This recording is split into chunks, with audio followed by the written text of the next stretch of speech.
Olá pessoal, sejam bem-vindos e bem-vindas a mais um vídeo aqui do canal. Eu sou Henrique Lima, nutricionista, trazendo aqui mais um vídeo para vocês. E hoje eu vou contar para vocês um relato, porque afinal de contas eu assisti o documentário What the Health, que significa o que é saúde. Eu recebi de uma seguidora um comentário falando que ela tinha assistido o documentário, e aí eu agradeci pela indicação. Depois eu vi uma nutricionista que é vegana falando, que ela tinha assistido o documentário, que aquilo que ela viu no documentário era basicamente aquilo que ela pregava.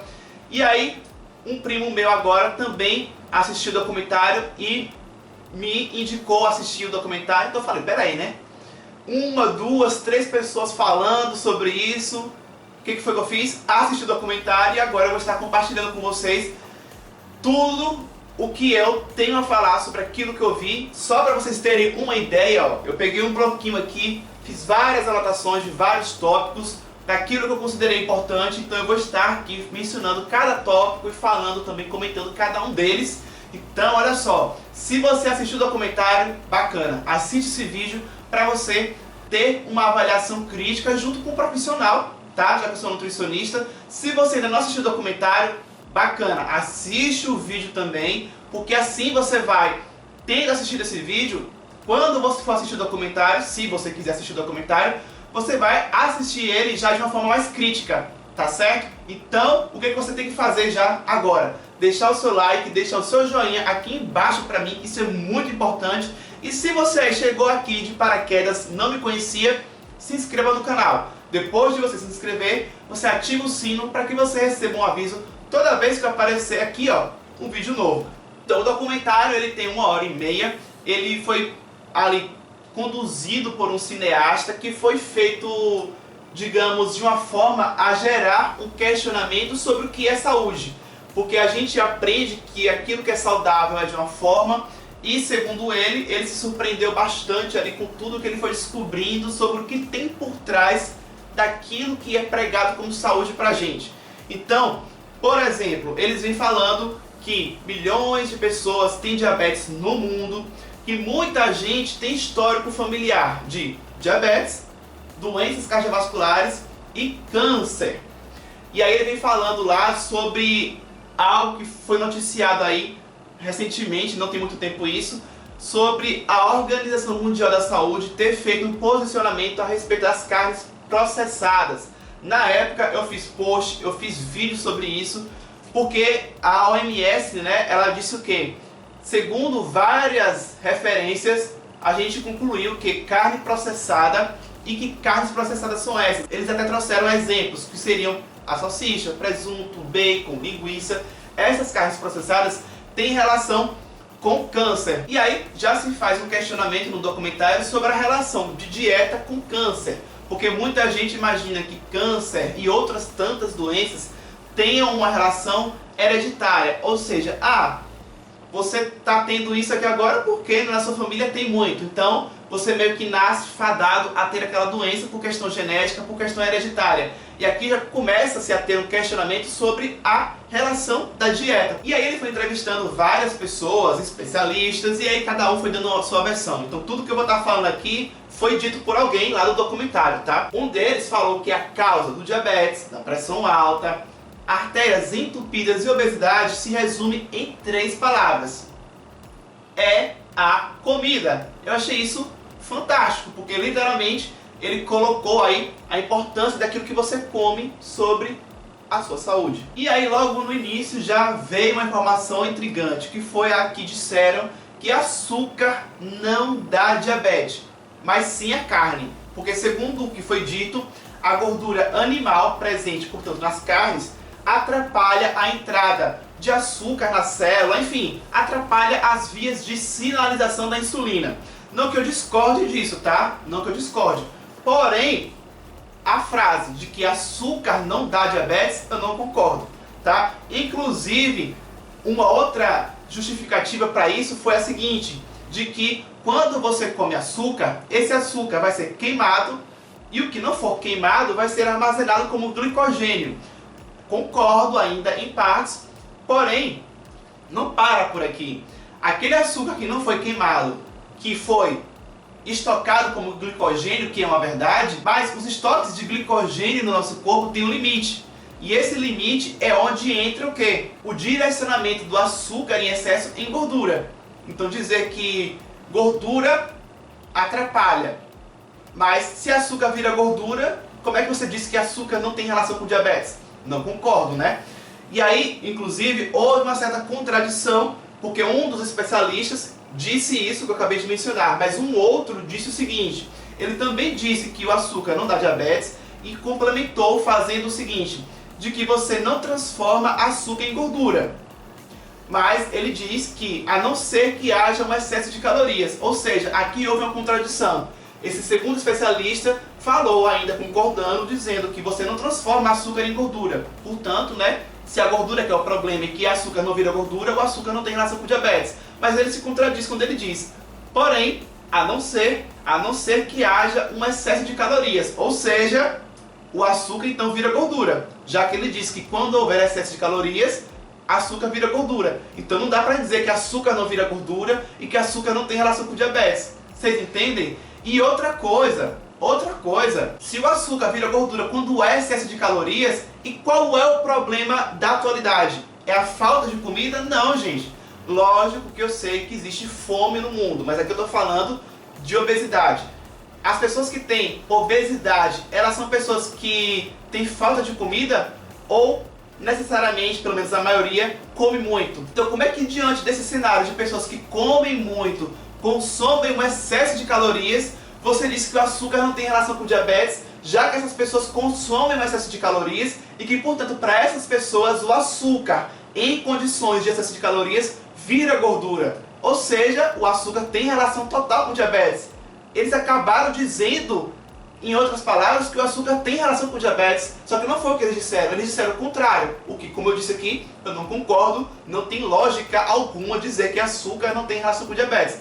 Contraditório, eles mesmos ali acabaram de alguma forma se contradizendo. Mencionaram também que existe uma contribuição sim da gordura no risco cardiovascular, principalmente aí a gordura proveniente de uma proteína animal, que seria aí a carne, mas não do açúcar, o que eu também não concordo. Não que a gordura não tenha relação com o risco cardiovascular, não, isso aí eu concordo. Mas dizer que a gordura tem e o açúcar não, eu não concordo, porque afinal de contas açúcar é soluto, e soluto no sangue em excesso pode gerar ali uma hiperconcentração, aumentar a viscosidade, atrapalhar no fluxo sanguíneo, favorecer a formação de coágulos. Então dizer que isso não tem interferência nenhuma a nível hemodinâmico, entre outras palavras, no sangue, também não concordo. Aí disseram que açúcar não tem efeito inflamatório, também não concordo. Por quê? Açúcar em excesso vira gordura. Gordura sendo estocada no corpo vai, quando em excesso, favorecer a síntese de substâncias de ação inflamatória. Então como é que o açúcar, que pode gerar isso tudo, não tem uma relação direta ou indireta que seja com inflamação? Então, também não concordo. Sobre essa questão do consumo de carnes, eles disseram que quando você aquece uma carne, você tem a formação de substâncias cancerígenas. Isso aqui realmente eu concordo, isso realmente procede. Realmente é verdade. Mas existe uma ponderação aí, tá?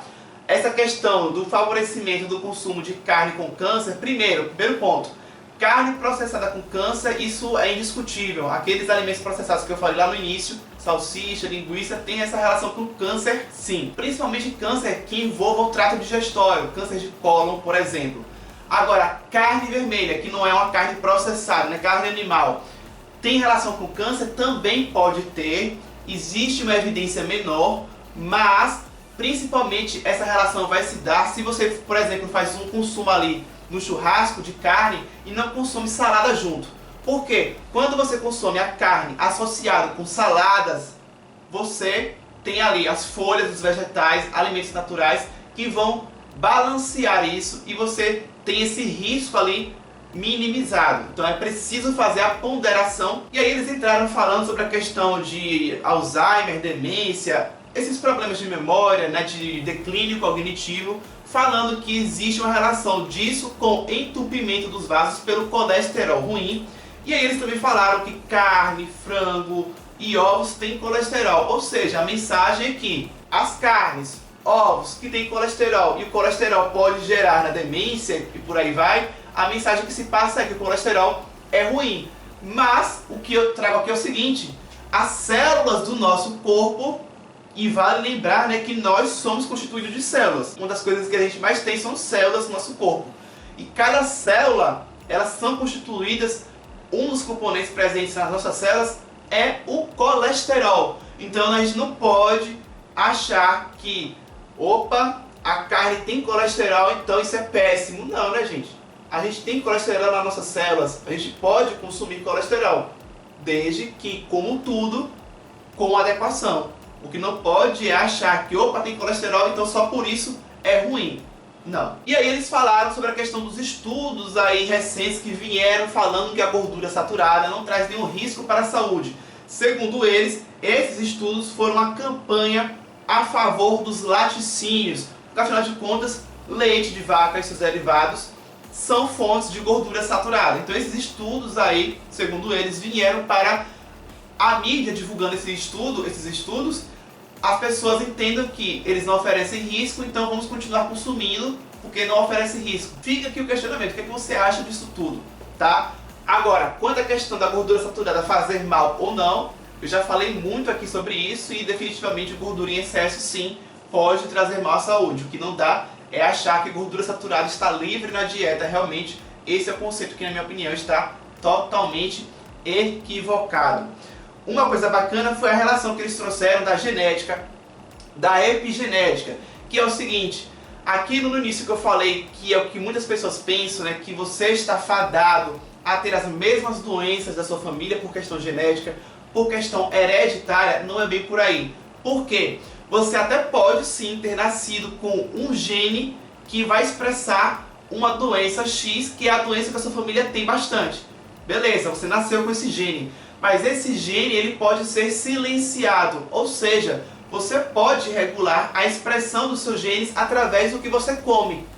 É essa questão aí da epigenética que eles trouxeram, que isso sim foi muito bacana. E aí eles vieram também fazendo uma parte ali falando bastante do leite de vaca, tá? Leite de vaca relacionado com a questão da intolerância à lactose, acne, hormônios, os ossos, a saúde dos ossos, né? Relação com câncer de mama, de próstata. Dentre essas relações todas, teve uma parte aqui que eu só vou citar aqui um pedacinho, que foi o seguinte: uma pessoa disse: temos que reduzir os fatores de crescimento como o IGF-1, que é oncopromotor. Em outras palavras, favorece o câncer. Só que sobre tudo isso daqui relacionado ao leite, que eu acabei de mencionar, eu já fiz post, materiais sobre isso. Então, minha sugestão, tá, gente? Existem várias coisas que foram mencionadas no documentário que eu fiquei feliz, porque são coisas que eu já falei pra vocês, seja em post ou em vídeo. Então, minha sugestão, você pode procurar vídeos aqui no meu canal, digita o assunto, se eu tiver falado sobre o assunto, ele vai aparecer. E sobre os posts, que são mais difíceis de serem encontrados, né, porque a pessoa tem que ficar descendo as fotos para poder achar o assunto que de repente ela se interessa. Então, como é mais difícil encontrar as postagens, eu vou fazer o seguinte: eu reuni alguns posts que eu fiz que tem alguma relação com alguma coisa que tenha sido falada no documentário e que eu estou falando aqui com vocês também agora. Então eu vou deixar aqui embaixo na descrição. Vocês vão ver aqui na descrição links de diversos posts que tem alguma relação com gordura saturada, com leite de vaca e por aí vai. Então assiste esse vídeo até o final e depois você vai na descrição dar uma olhada nessas postagens que eu já fiz, tá certo? E aí, por exemplo, eles falam lá sobre essa questão do leite de vaca ser feito para bezerros. Sobre essa questão polêmica, por exemplo, eu liberei agora, segunda-feira, o último vídeo que eu liberei, um vídeo falando sobre essa questão do leite de vaca. E aí, realmente nós somos os únicos mamíferos que na fase adulta insistimos em beber leite e aí é de outra espécie? Vai conferir o vídeo que eu liberei segunda-feira sobre isso, tá? Vai lá. Um tópico importante que aqui, ó, eu vou ler aqui pra vocês, que eles disseram o seguinte: o alimento que você come determina as bactérias que vivem no seu intestino. Até aí, ó, ótimo. Continua. Enquanto você come carne animal diariamente, está convocando bactérias que comem carnitina. Explicando aqui essa parte. A carne tem carnitina. Quando você consome essa carne, bactérias que usam a carnitina como substrato vão se alimentar dessa carne. É isso que ele está querendo dizer. E essas bactérias, vão transformar a carnitina em uma molécula chamada de trimetilamina. E o seu fígado vai transformar isso em óxido de trimetilamina. E ele chamou essa molécula aqui, óxido de trimetilamina, de molécula do inferno. Ele disse que essa molécula atrai colesterol para a parede das artérias.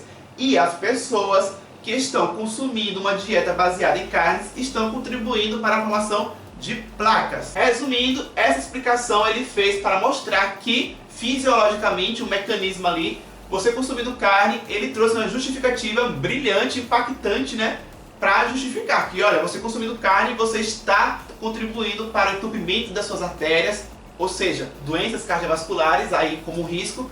E ele trouxe uma justificativa para isso. Como eu disse, é brilhante, tudo lindo. Como até disse, em partes ali eu concordei, estava ótimo. Porém, o que faltou aí? A ponderação. E eu falo sobre isso de uma forma tranquila, sabe por quê? No meu trabalho de conclusão de curso da minha pós-graduação, dentre os vários tópicos que eu trouxe, um deles foi exatamente isso. Se eu tivesse visto esse documentário há alguns meses atrás, essa explicação aqui talvez eu me surpreendesse, né? E achasse, nossa, que explicação, né? Fantástica. Mas eu sei desse mecanismo e ele acontece sim, não é que está errado, mas o que faltou foi uma ponderação. Por quê? Segundo o que eu estudei, essa conversão feita por bactérias da carnitina proveniente da carne, nessa molécula que eles chamam de molécula do inferno, acontece sim, mas isso vai acontecer com bactérias específicas e não necessariamente com qualquer bactéria. Ou seja, essa conversão só tende a acontecer em pessoas que tenham uma microbiota intestinal desfavorável. Há exemplos de pessoas com obesidade, que tenham ali bactérias patogênicas, bactérias ruins. Então esse tipo de bactéria sim, vai pegar a carnitina da carne, converter nessa molécula que vai ter um risco cardiovascular, realmente. Mas se a pessoa tem uma saúde intestinal bacana, tem bactérias boas, a pessoa consome bastante fibras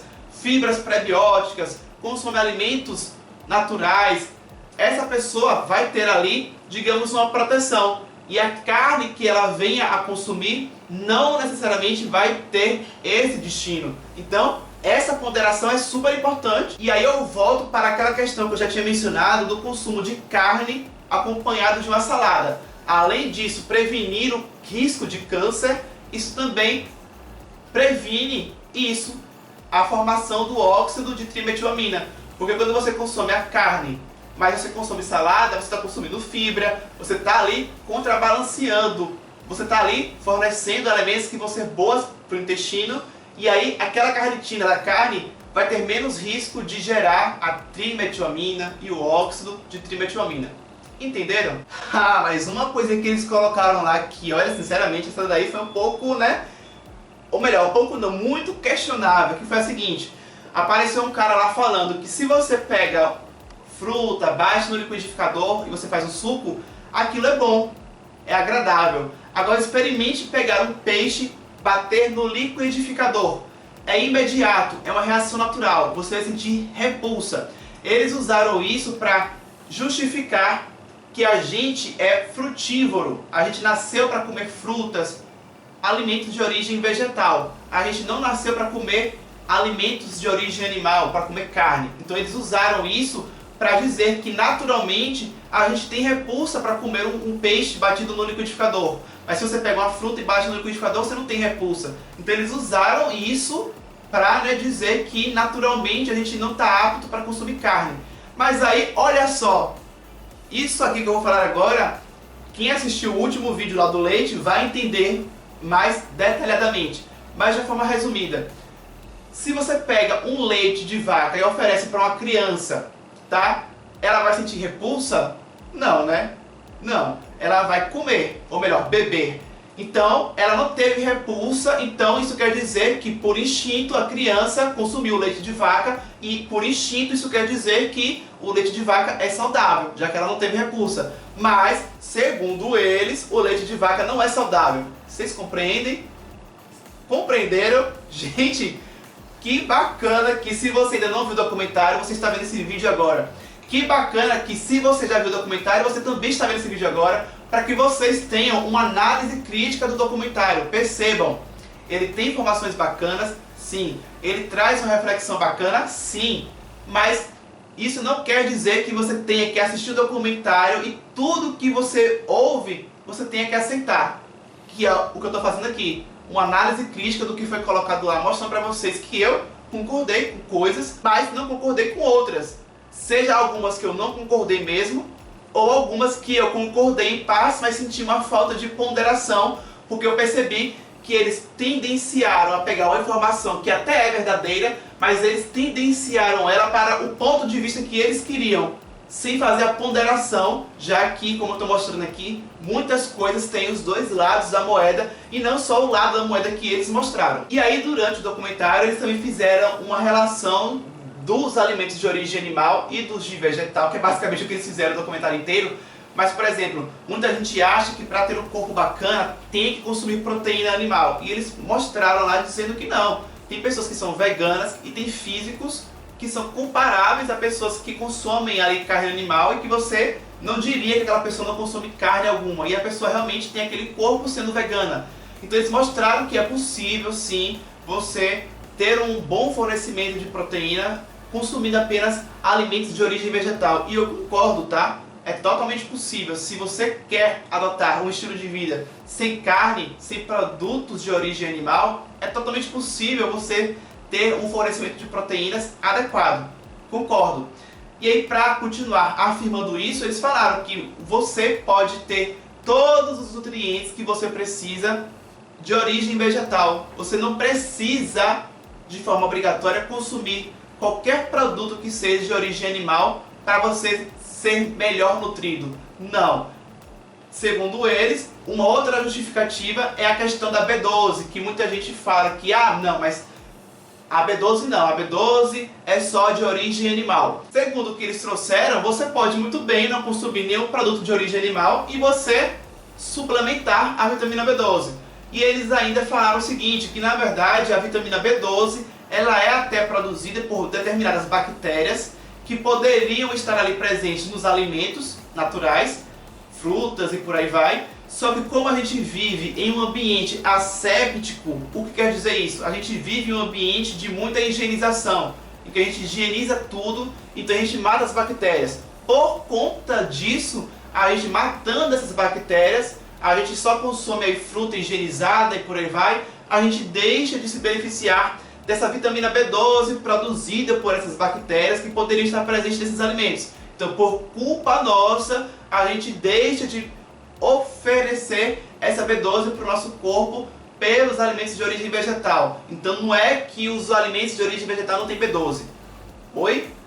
Peraí. Confesso que essa informação de que existiam bactérias que produziam vitamina B12, essa relação eu realmente, se eu já vi em algum lugar, na universidade ou em algum curso que eu fiz, eu não me lembrava. Dei uma pesquisada aqui e parece que realmente isso procede, porém, pela pesquisa rápida que eu fiz, se a gente fosse depender dessa vitamina B12 na natureza, né, pelos alimentos vegetais, a gente não iria conseguir ter uma oferta suficiente para o nosso corpo, tá? Então, ainda assim, não necessariamente isso significa que você precisa, então, não consumir nada de origem animal, porque pela natureza a gente já conseguiria. Não é bem por aí. Parece que não seria o suficiente. Então, vamos aí com um pouco de calma. Fora o fato de que, se o problema é o ambiente asséptico, né, a higienização excessiva, mas isso dá precedência para eu questionar outro fato. Se a gente higieniza as frutas, os vegetais, para poder a gente ter um alimento mais seguro para a nossa saúde, e ele fala que isso é um problema porque a gente está matando essas bactérias que produzem B12, mas ao mesmo tempo, se ele fala que esse é um problema por esse lado, mas vamos supor que a gente não higienizasse então, né? A gente consumisse as frutas, os vegetais de qualquer jeito, sem higienizar. Isso dá precedência para que a gente consuma também frutas, faça uma salada para o nosso almoço contaminada com coliformes fecais, com Escherichia coli, que foram justamente dois tipos de contaminação, vou repetir, Escherichia coli e coliformes fecais, que eles trouxeram para dizer que esses elementos são encontrados em produtos de origem animal. Eles mostraram lá bem claro que frangos, várias amostras foram encontradas contaminantes com coliformes fecais, né? Ou seja, o frango tinha coliforme fecal. E isso era um problema. Então quer dizer que um frango que tenha coliforme fecal é um problema, está contaminado. Agora, se a gente então consome uma fruta que não é higienizada para poder pegar B12, mas ela pode também ter coliforme fecal, então aqui também não vai ser um problema. Vocês entendem? Então assim, vamos com calma, vamos analisar as coisas direito. E aí, pessoal, tá acabando, tá acabando. Eu sei que é muita informação, mas né, eu tô aqui para fazer o quê? Um relato minucioso e detalhado. A minha função aqui é essa. E aí, desde o início e durante todo o documentário, onde ele foi pegando depoimentos de especialistas, eu até anotei aqui, ele citou lá, fui procurar médicos. E eu fiquei, poxa, basicamente eles falam aí de alimentação. Não estou dizendo que o fato dele ter perguntado coisas a médicos seja um problema, até porque ele está falando essencialmente de saúde. Ele mostrou também determinadas coisas sobre medicamentos, então é pertinente a consulta com especialistas da área da medicina, sem nenhum problema. Mas o que eu senti falta foi, tá, e o nutricionista? Porque ele está falando de alimentação, então ele estava perguntando coisas de alimentação para médico, então eu fiquei intrigado com isso por bastante tempo.